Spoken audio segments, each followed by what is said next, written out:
A couple of quick figures. NBC, Tuesday prime time, the most watched since the presidential debates 2020. Brazil, Monday was the highest ratings non-football since the start of 2020. So just a couple of figures. And 110 million Japanese have now watched some part of the Olympic Games. So some very encouraging figures.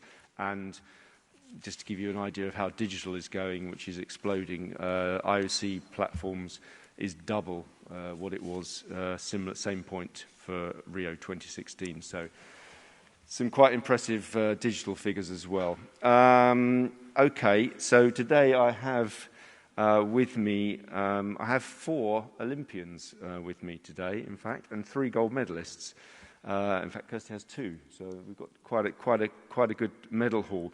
We have Horigomi Yuto, who just won the gold in skateboard. He's not only from Tokyo, I understand he's actually from here, this district of Tokyo. So congratulations to him.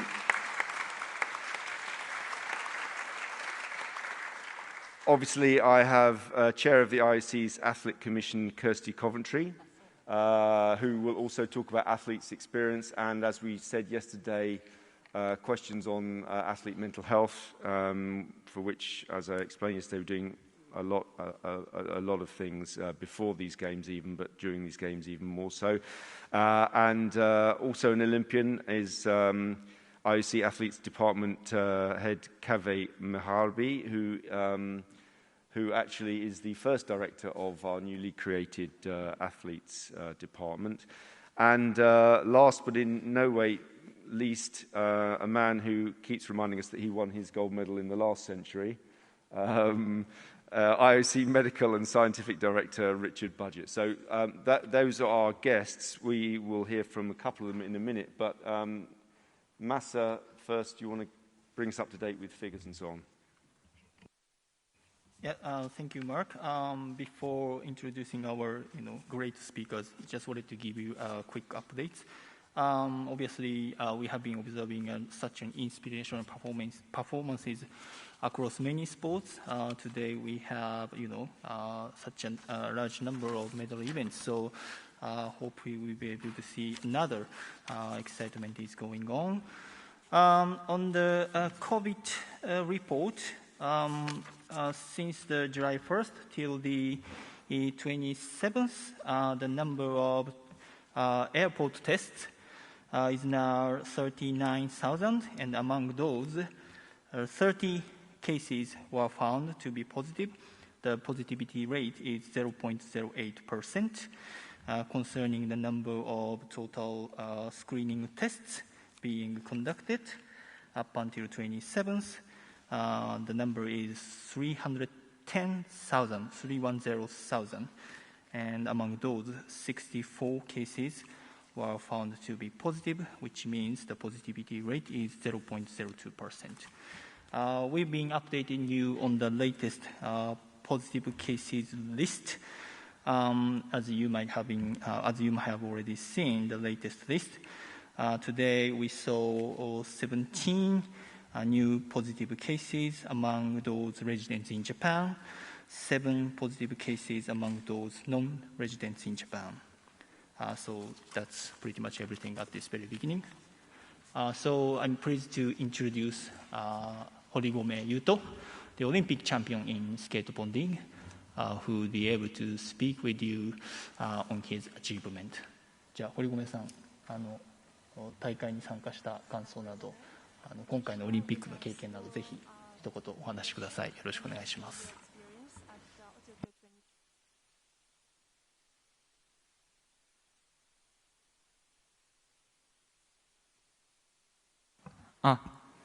今回、堀米優斗です。よろしくお願いします。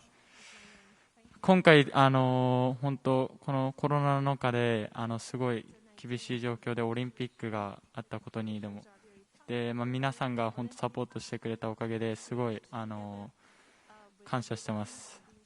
スケートボードが初めて、新種目オリンピックに決まって、で、本当地元江東区でその自分のスケートボードができてすごい嬉しく思ってます。で本当スケートボードは今までまだそんなに知らなかった人もすごい多いと思うんですけど、このオリンピックの機会をあっていろんな人たちにすごい楽しさとかスケボーの楽しさとかかっこよさだったりとかそういうことを知ってもらえたのですごい嬉しいです。はい。Thank you very much indeed. Okay, let's just going to now ask Kirsty, I think, to say a few words about athlete experience here during the past, what are we, a week now, I guess, but some have been here, some of us have been here a bit longer than that, but maybe talk about the athlete experience, the village and so on, and competing. Also, a little bit about the pressures, and as I say, we will and we can take questions and so on athlete mental health. So, Kirsty, do you want to make some introductory comments? Thanks, Mark. Good morning, everyone. Yes, so we're 6 days in, and we've obviously been seeing some very impressive sport. The athletes are very excited when they walk into the venues to see just how beautiful they are. And as we see the results from the Japanese team leading the scoreboard in terms of medals, I know I've personally been watching some of the swimming and they're doing extremely well. But including that, the athletes' experience at the village is one that is going, again, very positive, very well. They are happy. Everything is working pretty smoothly. And again, they have been sharing a lot of those experiences, I know, with some of you, as well as just on their social media. So on the front of the athlete experience, they are very excited to have the games and to be competing, especially after 5 years. So that's been the main sentiments that we've heard from athletes. As Mark said, mental health, this is something that as a commission we've been working on over the last couple of years. We've seen an increase in athletes reaching out and saying it's a topic that we should be discussing, and especially in the last edition or 2 editions of our previous IOC Athlete Commission forums. And we've taken many different steps. So here we have a 24-hour hotline. We have a safeguarding officer. Every Olympian and Paralympian will have access to the hotline, as well as to 6 free consultations with experts from around the world for up to 3 months after the games, for them to be able to lean on and work through. And the commission going forward will continue to work within this space and continue to find other areas of support. Thanks, Mark. Okay, thank you very much. Let's go to questions. Happy to take any questions you want. I think I see Liam there. Is that Liam? And then Tarek, I think. Let's start.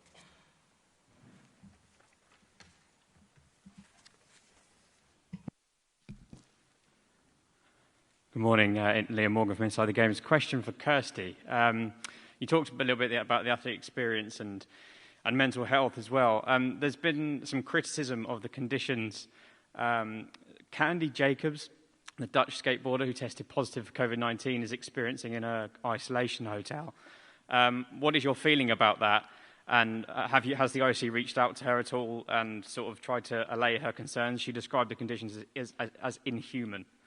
So I'd just like to know what the IOC is doing to help her. Thank you. Thanks, Liam. Thanks for the question. Yeah, we have been working very closely with TOCOG and working on improving all of those experiences. Again, the quarantine hotels, and I believe Dr. Budget might have a little bit more information on that, but the quarantine centers and hotels are government centers. But the Candy, as you mentioned, along with a couple other people who have gone in from the Olympic family, have raised similar points, and they are being addressed. We have reached out to them, and we're working on processes to be improved. I should just say we are in constant contact with the Dutch NOC. We have been since the beginning of this, making sure conditions are okay. We're talking to them. So Doctor, anything to add? Or yeah, just to say, obviously it's tough for any athlete when they're sick or injured in the lead up to this major event. And on top of that, if it happens to be COVID-19, you end up in an isolation hotel, which is really hard, however wonderful the conditions were. Now, I have to give tribute to Tokyo 2020 and many other colleagues who've worked tirelessly to make sure that the conditions in the hotel are as good as possible. But there's still going to be huge stress, which is why we're emphasizing mental health here. And now the NOCs do have access to the athletes, so they can help support them. They're kept fully informed, they're in touch with people, they feel connected. And the authorities have agreed that Tokyo 2020 are looking after this hotel to make sure it's geared as close as it possibly can to be to what their needs are. But in the end, under the regulations, they have to be isolated. So there is no getting around that, and that's really tough. But hopefully they can get out sooner rather than later, maximum 10 days if they're asymptomatic, and maybe sooner if they have negative tests. So everything's being done to support them. Thank you. Tariq, I think, was next from New York Times, and then Wakako.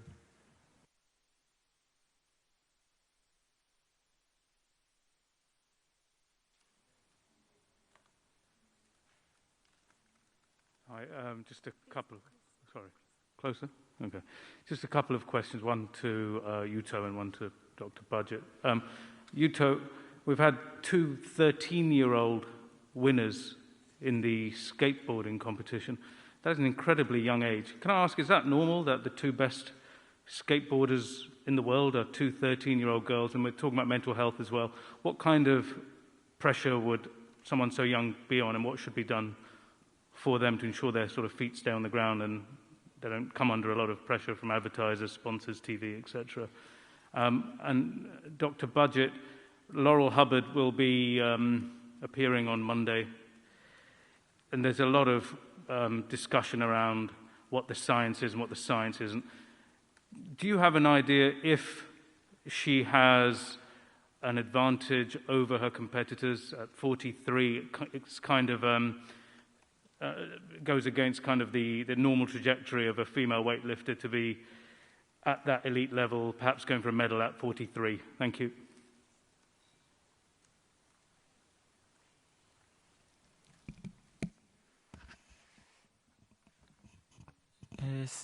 僕は本当スケートボードが今回オリンピックに決まってで、すごい地元開催ってこともあってすごいプレッシャーとかもいろいろあったんですけど地元の友達とかその今までスケボーを知らなかった人たちとかもすごい応援とかしてくれてそういうのがすごい励みになってなんかプレッシャーとかもあと今まで本当自分がやってきた練習とかそういった経験を信じてオリンピックに挑めたと思います。で本当13歳の女の子スケートボーダーたちは本当に特に1位の子は今回世界大会で初めての優勝でここ数年で女の子のスケートボーダーのレベルがすごい上がってきてます。で本当に若い子が今もうすごいどんどん上がってきてて、やっぱり男子のスケートボードとかを見て、女の子もいろいろどういったふうに練習したりとかどういったふうに攻めたりすればいいのかとかも分かると思うので、本当にこれから特に女の子のスケートボーダーとかはレベルがどんどん上がっていくと思うしやっぱ小さい子とかが本当すごいうまい子がどんどん増えていくと思います。Thank you. Thank you very much. Dr. Budget, do you want to take your question? Yes, thank you. This is a large and difficult and complex topic, but to put it in a nutshell, obviously the IOC had a scientific consensus back in 2015. There are no IOC rules or regulations around transgender participation. That depends on each international federation. So Laura Hubbard is a woman and is competing under the rules of her federation, and we have to pay tribute to her courage and tenacity in actually competing and qualifying for the games. When it comes to the advantages and disadvantages, there's always more to learn. There's always more science, and there's quite a large amount of research being done at the moment to ascertain the residual advantage after going through male puberty, but you have to weigh that against all the other disadvantages of going through transition, and it's not something any individual would ever take lightly. There are lots of aspects of physiology and anatomy and the mental side that contribute to an elite performance. And it's very difficult to say, yes, she has an advantage because she went through male puberty, when there's so many other factors to take into account. And it's not simple. I think each sport has to make their own assessment depending on the physiology of that sport, so that they can ensure that there is fair competition, but also inclusion of everyone who, whether they're male or female, able to take part in the sport that they so love. Thank you. Yeah, I mean, I think as Dr. Budget said, I mean, she qualified under the existing rules of the IWF. So, yeah. Sorry, Wakako, yeah, and then if you would come to the microphone, then we'll be ready for the next question. Yeah. Thank you so much. 若恋、読売新聞の結城と申します。堀米選手に伺います。さっき一番最初にここのその江東区で、メダルを取れたその喜びということを話していらっしゃいました。もしも東京オリンピックというものが、残念ながら開かれなかったら、堀米君の江東区でのそして初代の金メダルっていうのが生まれなかった、みんなにこれだけ祝福してもらえることというそのスケートボードにとっての大きなインパクトもなかった。そのことを今どういうふうに感じていますか。それから堀米君よくスケートボードが好きな理由の一つに自由だからというふうに言っている。スケートボードをあんまり知らない人たちのためにどう自由なのかというのを教えてください。本当ここ、2、3年すごいコロナとかすごい厳しい中で、オリンピックが本当開催されるか本当わからない状況で、自分もなんか本当に今回東京でオリンピックあるのかなってすごい不安だったし、本当出られるチャンスがあるのになんか出られないのかなってすごい不安はあったんですけど、それ以上にスケートボードはオリンピックとか大会とかだけではないので、本当自分の今スケボーしてることがすごい好きだし、友達とスケボーすることも好きだし、そういったことでなんか今まで本当その頑張ってこれたと思います。だから東京オリンピックがなくても自分通りにいつも通りスケボーしてたと思うし、でも本当今回東京オリンピックがあってまたスケートボードに新しい歴史が刻まれたと思うし、これから今まで知らなかった人たちがスケートボードを知ることになってどんどんメジャーになっていくと思います。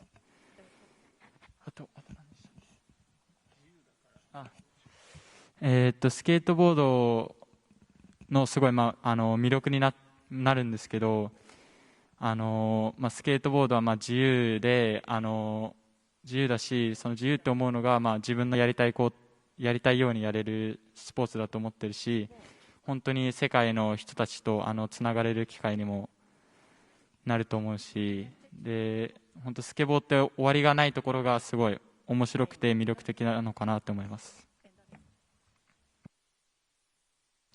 Thank you very much. Yeah, AP, I think. Next question. Yeah, thanks. Jenna Fryer, Associated Press. Two different questions. As you all are aware, it's been very hot outside. The tennis players have been complaining. They've asked several times to have the matches move later in the day. They will be starting today. Djokovic complained that the ITF, would not listen. Is that something that IOC or the Olympic Committee could have intervened on and helped with earlier? Richard, you would maybe just give us a quick rundown of the... Thank you. Obviously, heat is one of the big issues that we have to consider very carefully leading up to any summer games, and particularly here, we knew it was going to be hot. So there's been an expert group working with the IOC and with Tokyo 2020 and with Japanese experts to make sure that everything is in place, first of all, for mitigation, to try and prevent any heat illness, and particularly serious heat illness, and then to treat any cases of heat stroke. Heat stroke is a very dangerous and serious condition. But obviously that's different from someone who is suffering from the effects of the heat, but not actually heat stroke, which is not a medical emergency. But clearly all the mitigation in place, whether it's shade, water, ice, cold jackets, changing the competition format, and particularly in tennis, they are very well prepared for this situation, have clear rules in place. Once the temperature goes over 30, the format changes and they have that 10-minute break, they have a chance to cool down, then over 32, and then the match is actually stopped. And as you probably know, the timing has been changed as well, so we're not going to get that radiant heat. And we follow the wet bulb global temperature, the WBGT, as a good guide to the physiological stress on the exercising athlete. And it's a unique problem in someone who's exercising and pushing themselves, because the body is very good at preventing heat stroke. It will tell you to stop. But if you're in an Olympic competition, there's a temptation not to stop. So that's why we have to be prepared. And working with experts in Japan, I have to say some of the best experts in the world in Japan, we have heat decks in all of the venues where there is a risk, where there are ice baths and all the equipment necessary, so that if anyone does suffer heat stroke, we can deal with it really quickly and efficiently. However, the main aim is on prevention and mitigation. And in each sport, they're very well versed to this, but on top of that is the expertise of Tokyo 2020 and the expert group we've been working with over the last 3 years. Just as a quick follow-up, I'm curious, the symptoms Medvedev described yesterday, he said he felt like he was blacking out. It sounds a little bit like heat stroke. Was yesterday sort of the straw that broke the back and to move the matches later in the day? I think I don't want to talk about individual cases because obviously we shouldn't and can't do that.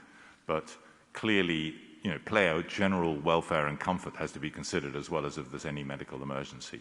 I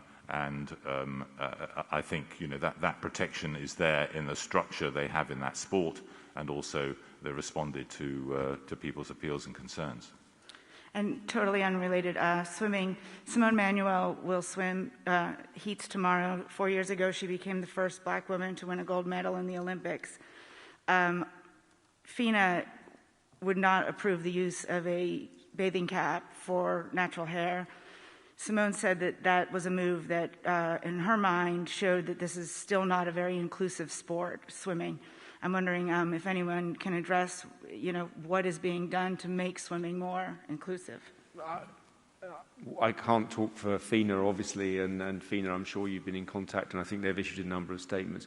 There is a process to be gone through for all new kit, and as you know, whether it's swimming trunks or whatever they're called these days, and hats and everything. I think they have issued a statement. I don't think it would help for me to kind of comment on that, but I understand it's in process. Okay. Yes, Tracy Holmes.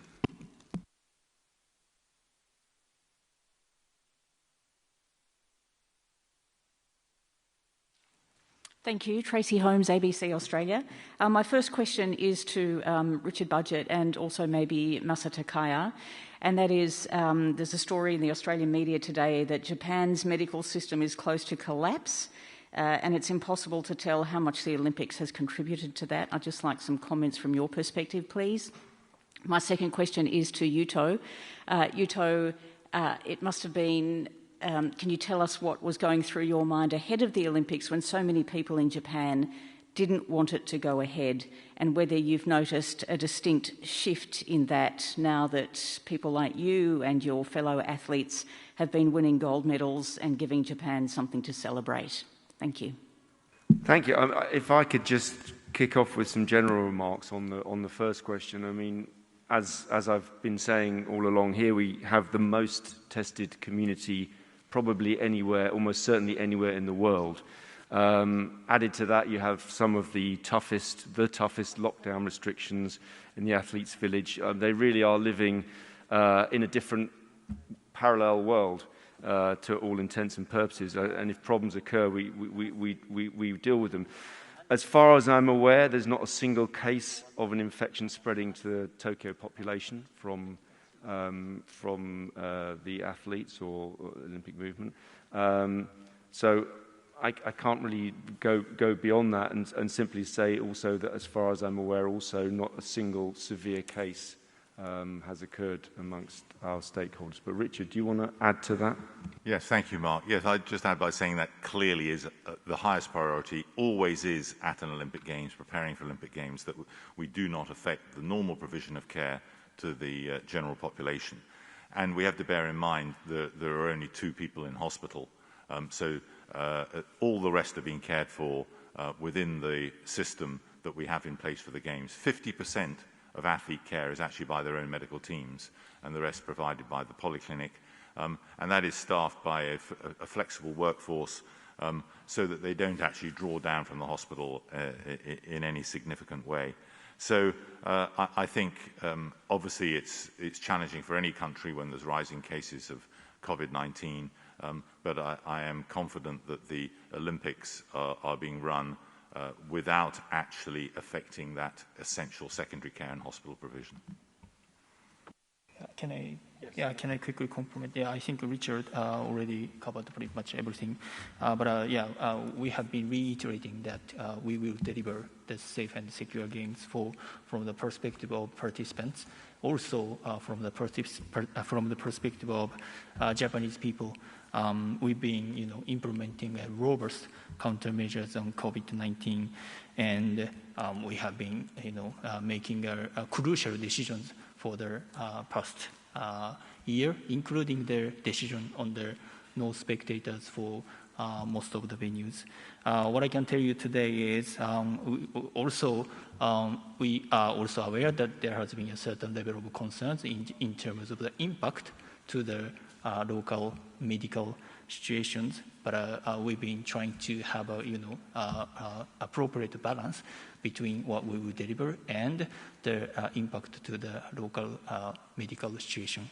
What I can provide you today is that as of today, the number of positive cases in hospital is 2. There are 2 people currently being in hospital, and there is no severe patients at this stage. So I think, as I said, we've been trying to minimize the impact to the local medical system, and in that respect, we've been absolutely right on track to deliver the safe and secure games for both perspectives. I should just add, just to repeat it, 310,000 tests, screening tests. The rate of positivity is 0.02%. So yes, gentleman there, and then gentleman down here. 堀込さんの回答の後にします。そうだね。ごめんなさい。Tracy, sorry, could you repeat the question again? We didn't precisely catch it. My question was for Yuto on the sense of the general public ahead of the Games and them not wanting the Games to go ahead, but has he seen a shift now that Japan is winning gold medals and giving the country something to celebrate?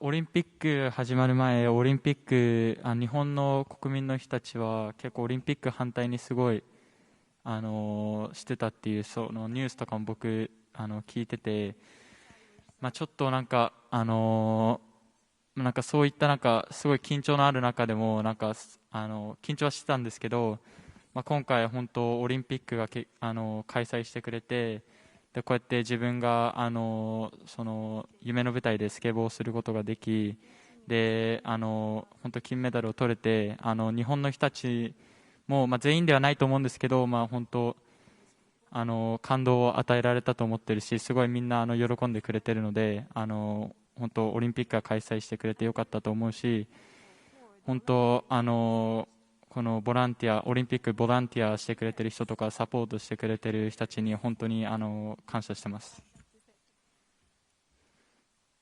Yes, gentleman there, and then I'm going to take a question from the. 日本語でお願いします。高谷さんにお願いします。テニスの時間変更についてです。昨日の女子シングルでスペインの女子選手が熱中症で倒れ車椅子で会場を後にするという衝撃的な写真がありました。また公表されていませんが、テニスの会場ではボールパーソンの高校生たちが熱中症で倒れています。時間変更があったことは好意的に受け止めますが、これは、日本人ならば1年前、2年前に予測できていたことです。もちろんそのスケジュールは IOC と IF との間で合意されていると存じてますけども、日本に住んでいる大会組織委員会の方ならもっと早くこのスケジュール変更を検討すべきだったんじゃないでしょうか。結果的にこういう、具合が悪くなってしまう選手やスタッフが起きたことに対して大会組織委員会として責任をどう受け止めてますか。Actually, if I could just intervene quickly, as we explained yesterday, a lot of these issues were dealt with. So the 5,000 meters was moved to the evening. As you know, we moved the marathon and the race walk to Hokkaido, where it is much, much cooler. A number of events, equestrian and so on, have been moved. So it's not something that's come to us, and I think Dr. Budget has also explained already quite intricate rules and regulations in tennis specifically. But Masa, do you want to add to that? はい、ありがとうございます。今、マークも少し触れていただきましたけれども、選手の件はすみません、私も拝見しましたが、高校生の話はちょっとすみません、私、今、手元で確認できておりません。すぐに確認するようにいたします。質問のご趣旨にしっかりお答えするとすれば、当然、少しずつ気温が上がってきて、厳しいコンディションになることに対しては、心を痛める部分もありますけれども、その競技スケジュールをこれまで決定してきた経緯に関して言えば、やはりその時点で最もベストな選択をしてここまで来たと思います。でその中で象徴的なのはマラソンの札幌への移転だったり、他にも競技スケジュールに関しては一番のその酷暑の時間帯を避けて、朝に動かしたり夕方に時間を動かしたり、そういって対処してきた事例っていうのは多くあると思うんですね。今回のこの特定のケースに関して最終的に大会が始まってから競技の変更をするに至っていますけれども、それも今の時点での一つのベストな選択であって、何もしないアクションをしないということではなく、現在のそのタフな状況に対してしっかり IF、IOC 組織委員会関係者が協議をして競技時間の変更に関しては導いた結果だというふうに考えています。最後もう1点だけ質問します。同じ質問です。8月6日に女子サッカーの決勝が午前11時から始まります。これはもう日本人からすれば殺人的なスケジュールだと思います。こちらは、変更の予定は検討はしませんか。よろしくお願いします。現時点で競技スケジュールの変更は議論されていません。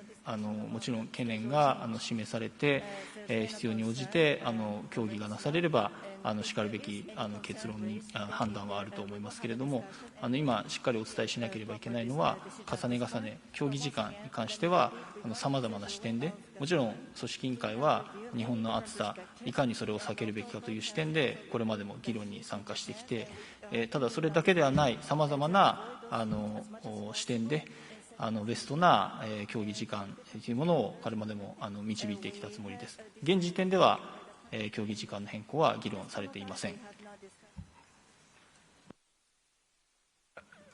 Yeah, we can give you, if you want, a full list of all the changes that were made anyway beforehand, but obviously rescheduling is part of every single Olympic Games. There's a scheduling committee, and anything will be put to that. The committee is mainly made up of IF, IOC, TOCOG and other experts who help with that. So, yeah, gentleman over here. Oh, and then I'll take a question from New York Times Online.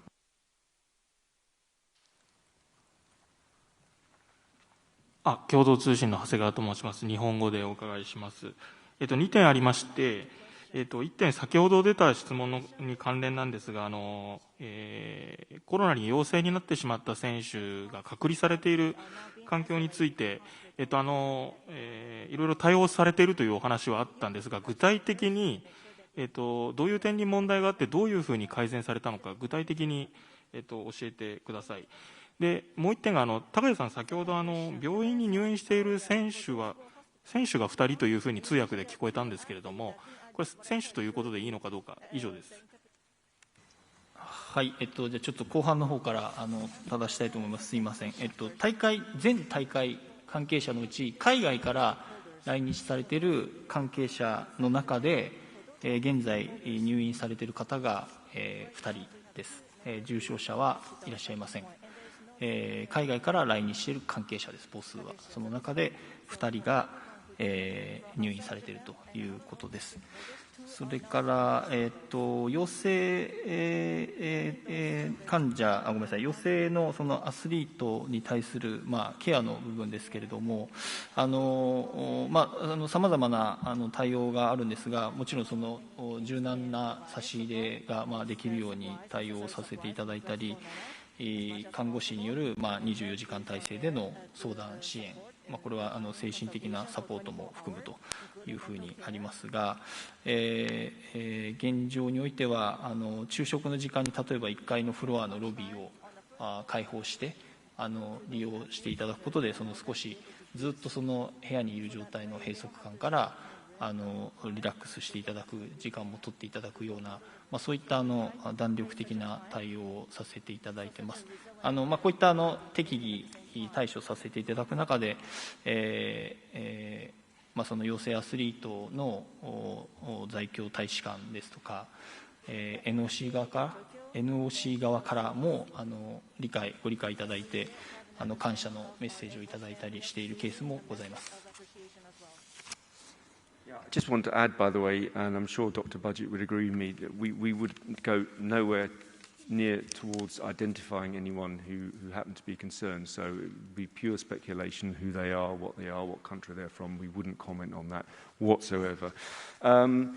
Question from Motoko Rich from New York Times, Kirsty, regarding mental health. Can you comment on the social media abuse of Simone Biles and Naomi Osaka, and what is the IOC doing to support athletes?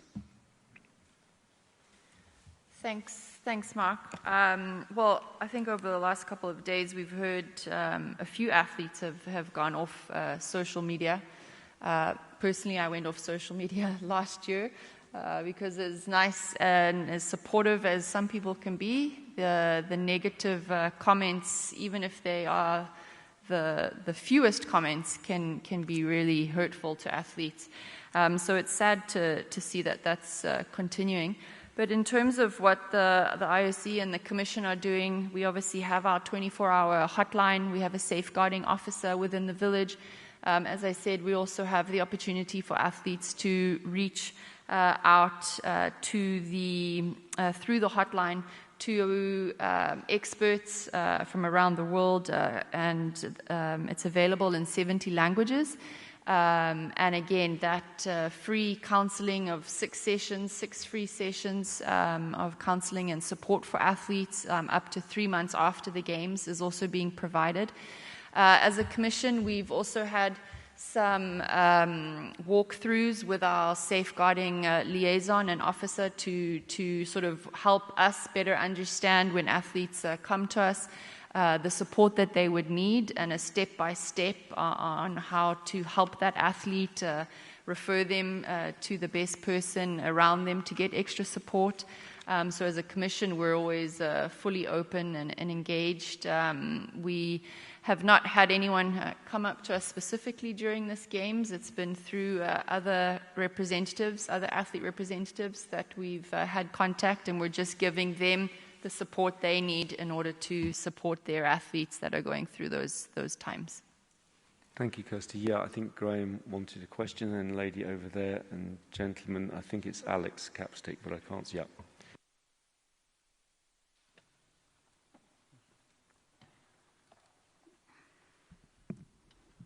Hi, Graham Dunbar from Associated Press. Okay. Questions for Kirsty and for Kaveh. Kirsty, just on the broader point of the duty of care to the athletes, you mentioned the athlete forum. I mean, the IOC sort of excludes certain athletes groups from taking part in that because they don't meet the definition of being representative. And when you did the biggest survey that you did, there was a disproportionate number of replies from Chinese athletes, I think more than 3 times more than are represented here. And the average age of the respondents was 33. Are you sure and are you confident you're doing all you can to get the best input and information to help athletes like Simone Biles and Naomi Osaka? Could you be doing more to broaden the data that you get? And for Kaveh, we've seen an Algerian judoka and his coach sent home from these games for refusal to compete against an Israeli opponent, but the team officials stay. Is that fair that the athletes take responsibility for this? I mean, from your own personal experience on this subject, is it an athlete decision to not take part in that opponent, or are they being made the scapegoat for people higher up the chain playing politics? Thanks for the question. I think we can always, as individuals and as representatives, we can always do more. And that's what the Commission is working on. We've got to consistently stay engaged with all of our athlete representatives. In terms of our report, the survey wasn't the only piece of information that we used for our report. We spoke to individual athletes, we spoke to numerous NOC athlete commissions who had done their own surveys, and those surveys were all taken into account where they had particularly gone and done surveys at a national level with a lot more athletes, and again, those were all taken. So the process in which we came up with the report that you're referencing was done very broadly, and I don't think you can look at just one part of that entire process. It was a process that was done over 12 months with a lot of engagement from many different athlete representatives from all Olympic sports, from all backgrounds globally, and that's the way in which we will continue to work. We also had and took into consideration our global athlete calls that we do, and we were doing every 6 weeks where there were different questions asked and queries and responses given. That was all put cumulatively into the report that went forward. So we will promise to continue engaging and increasing that engagement with all of the athlete representatives.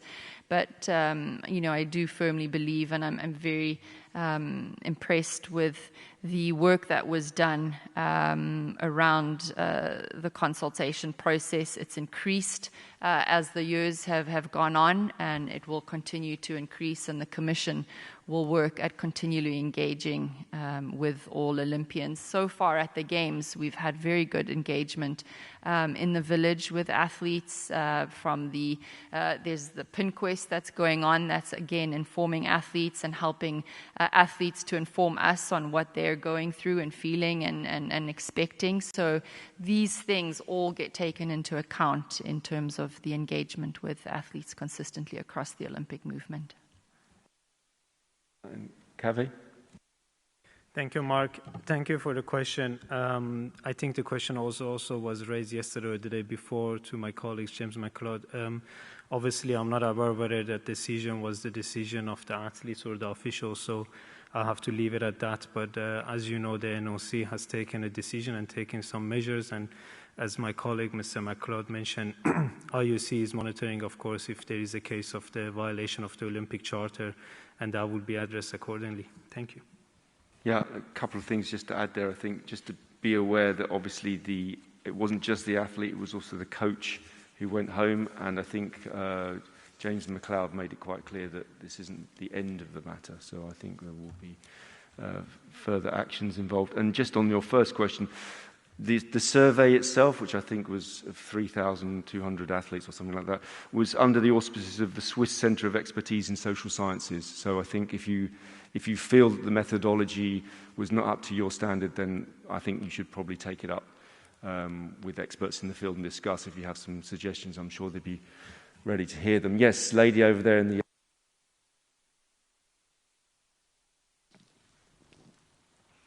Hi, Aya Shamisawa from Bloomberg.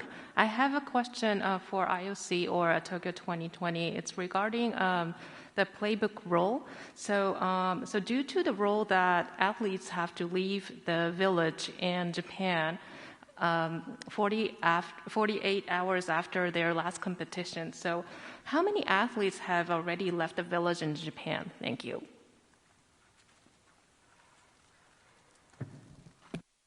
That's not a figure I have to hand, and I'm not sure that we have a number for that at the moment. But you're right, athletes are supposed to leave after 48 hours, so I'm sure that is being enforced. But Masa, do you have anything to add? Or? すみません、ご質問ありがとうございます。数字が今持ち合わせてないので、なるべくそういった数字を整えるようにしていきたいと思います。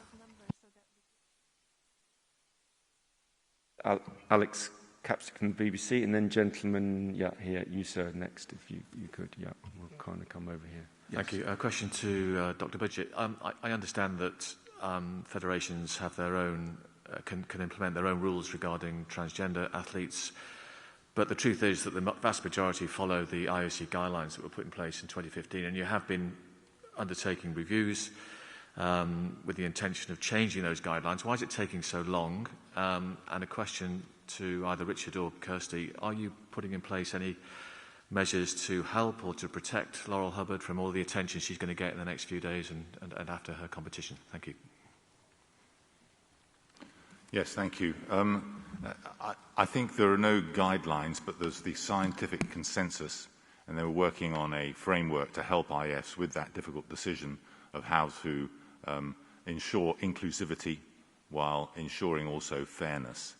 And as you all know, there is a lot of disagreement across the whole world of sport and beyond on this issue of eligibility. Everyone agrees transgender women are women, but it's a matter of eligibility for sport and particular events. And it really has to be very sport-specific. So it is up to each sport, in each discipline even, as to exactly what the rules for participation and eligibility are.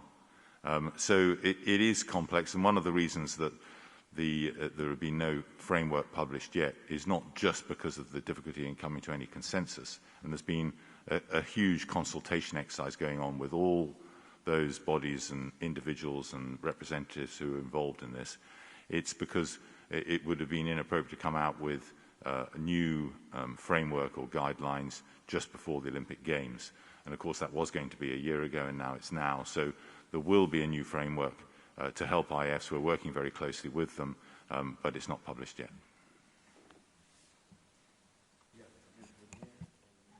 Mark, I'm just going to give a quick response. Mark, do you mind if yes, I just apologies. respond? Yeah, that's okay. Yes, so we, I'm sure you know, but Sarah Walker is a New Zealand BMX rider who's on the IOC Athlete Commission. She's been keeping us up to date and will obviously be our first point of contact to Laurel. We don't want to bombard her any more than she needs to be, but the support is going through Sarah to her, and we'll come back through that same way in terms of speaking to her. Thank you, Kirsty. Yeah, gentlemen there. We're going to get round as many people as we can, but those who haven't asked questions before. So, yeah, okay. Hi, I'm Takenaka from Reuters. This is more like a double-checking what you already said, and this is a question for Mr. Takaya about those two people, games-related people from overseas who are now in hospital. Just double-checking, are they in hospital because they are contracted with the coronavirus? Sounds a stupid question, but just let me double-check that. And then, could you give us a little bit more about these two people? Are they athletes? If I could just interrupt you, sir. Sorry to be annoying, but I think Richard maybe want to give us some guidance. I'm not sure we should be discussing individual cases of people at a press conference. I'm sorry about that, but Richard, you... We could just say that there's nobody in intensive care. That's the critical thing. Okay. How about just the fact that whether or not they are there because of the coronavirus? I don't think we can say that, because if you identify the individuals, then you would know whether or not they had COVID-19, so it's difficult. I think we have to be very careful about patient confidentiality. Yeah, in yellow there, person. Sorry, yes, gentleman first, and then the lady in yellow. Yeah.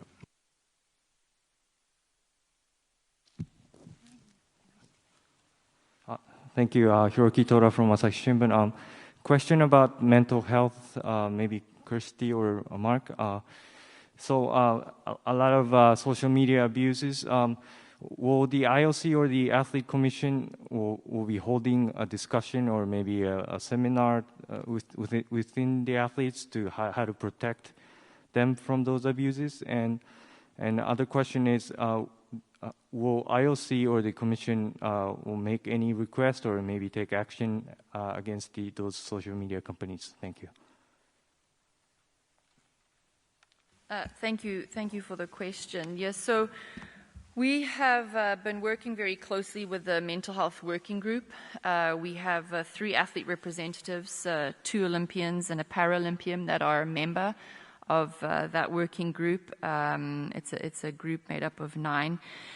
From that mental health, some of the initiatives are the toolkit, which helps with the stakeholders to better understand how to support athletes in and around and going through how to identify and step by step. And I'm sure Dr. Budget, who's a big part of that group, could give us a little bit more information and we can share, I'm sure, the toolkits with you. But from the Commission's point of view, it's been, as I said, a topic that over the last couple of years is something that we've been working on.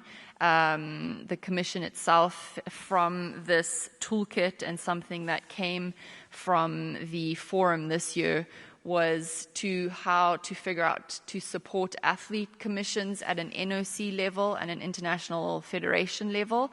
And we're going to be coming up with an educational toolkit that will teach the athlete representatives how to take that step-by-step reaction in terms of when an athlete approaches them. It was very apparent that a lot of athletes who are struggling may go to a peer and not to the doctor or the team coach. And so they want to feel more prepared in how to be sensitive around that and how to help their athletes. So the Commission going forward has agreed, along with the mental health working group, to come up with a framework and like a toolkit for athlete representatives who can be that first contact. So that's what they will be working on. In terms of the social media companies and things, I think there's not really too much that we can do with that, but just to advocate that a lot of those companies already do have different rules and regulations around hate speech and things like that. And obviously, if they can look at potentially improving that, and when it comes to targeting athletes around sports events, we would support those kinds of initiatives. Yeah, lady there, and then I think, yes, here, and then that will be it, I think, probably. Yeah. ありがとうございます。NHK の今井と申します。堀米選手と高谷さんにそれぞれ質問いたします。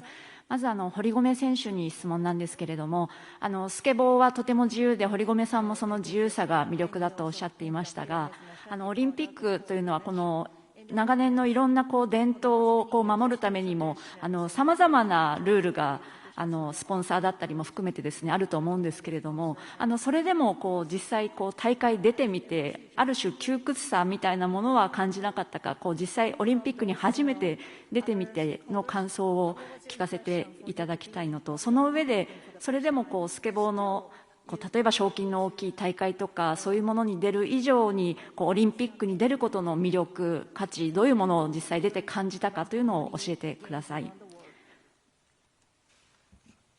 オリンピックに出てすごい感じたことは、今までいろんな世界大会とか出てきたんですけど、やっぱオリンピックはそういった今までのコンテストと違って本当何十億人って人が見てきてくれてるし、本当に特にスケートボードは初めての新競技だったので、これから本当いろんな人たちが知っていくと思います。で、あと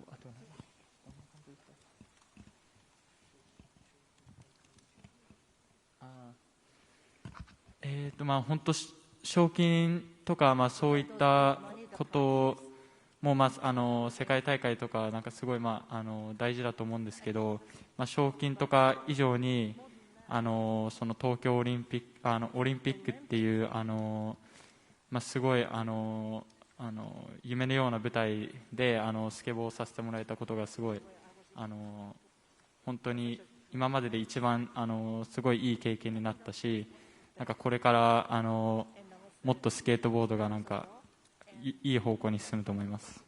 ありがとうございました。高谷さんに質問いたします。開会式に関する質問なんですけれども、一部の報道で俳優の竹中直人さんが出演を予定されていながらも過去ご自身が障害者を揶揄するような作品に出ていたことを理由にご自身が前日に辞退されたという報道がございました。この辺の事実関係を教えてください。またそれが事実であれば組織委員会としての受け止めをお聞かせください。お願いします。はい、竹中直人さんの件につきましては、開会式の直前にご自身が過去に演出に関わった作品の中で不適切な表現があったということをご自身なりに熟慮されて、ご辞退されたいというお申し入れがありました。組織委員会はそれを受け入れて最終的に竹中さんご出演なさらないということになったということが経緯になります。Thank you. I think I said two more. We're right at the end, so if you could keep your questions brief. Yes, please. And yeah, lady there. Thank you very much. ラジオフランスとリベラション新聞の、西村です。今回は日本語で質問させていただきます。主に高谷さんに聞きます。今、日本で起きている感染状況はまさに専門家は何度も、恐れてたことです。というのは同時に2つの矛盾したメッセージが出ていることです。そこで心理学者の言葉を読みます。五輪のお祭りムードが徐々に醸成され、一方で緊急事態宣言という矛盾する2つのメッセージが出ている。人間の心理としては自分が聞きたい方だけを取りに入れてしまうのは非常に自然なことです。なので、質問は、やはり直接な影響がなくても、東京大会は結局、間接的に感染拡大につながることではないでしょうか。これまで、繰り返しお伝えしてきたことを改めてお伝えすることになると思います。まず感染状況に関しては今日もですね東京都が午後都庁でモニタリング会議を実施されます。私たちこれまでもちろん専門家の方のご意見を伺いながら実際にこのコロナ対策いかに実効性を持ってやっていくかという視点で努めてきましたし、本日またその今の状況に関しては専門家の方の評価がなされると思いますので、またそういった方々の知見があればですねしっかり耳を傾けながら安全で安心な大会運営に努めていきたいというふうに考えています。Thank you, Masa. Yeah, last question, please. すみません、TBS テレビの原田と申します。高谷さんにお伺いをします。大会のボランティアの検査体制についてです。ボランティア向けのガイドラインの方には活動初日の事前に検査をすることというふうになっていますが、実際に活動されている方に話を聞くと、当日しか検査をしていない、活動当日しか検査をしていないという声もありますが、実際、ガイドラインで示されているものは遵守されているという理解でしょうか。また検体の提出についてはこれ自主的にボランティアが提出ということになっていますが、このチェック体制管理について現在の状況を教えてください。今のボランティアの件に関しては、私自身、ちょっと確認が必要になります。今、回答を持ち合わせてませんが、活動のその当日にですね、どうしてもその検査をせざるを得ない状況がある場合には、これメディアの方と一度お話もさせていただきましたけれども、皆さんも同様な対応をされていると思います。ルールはルールなので、それを基本的には守っていただくようにお願いはしていますが、どうしても前日までに受けられないような場合には、当日ご対応いただくケースも当然存在しているというふうに思います。Thank you very much. It's not often I share the stage with 4 Olympians, so thank you for coming and sharing your time. And once again, Yuto, congratulations, and see you all tomorrow, same time. Thank you very much.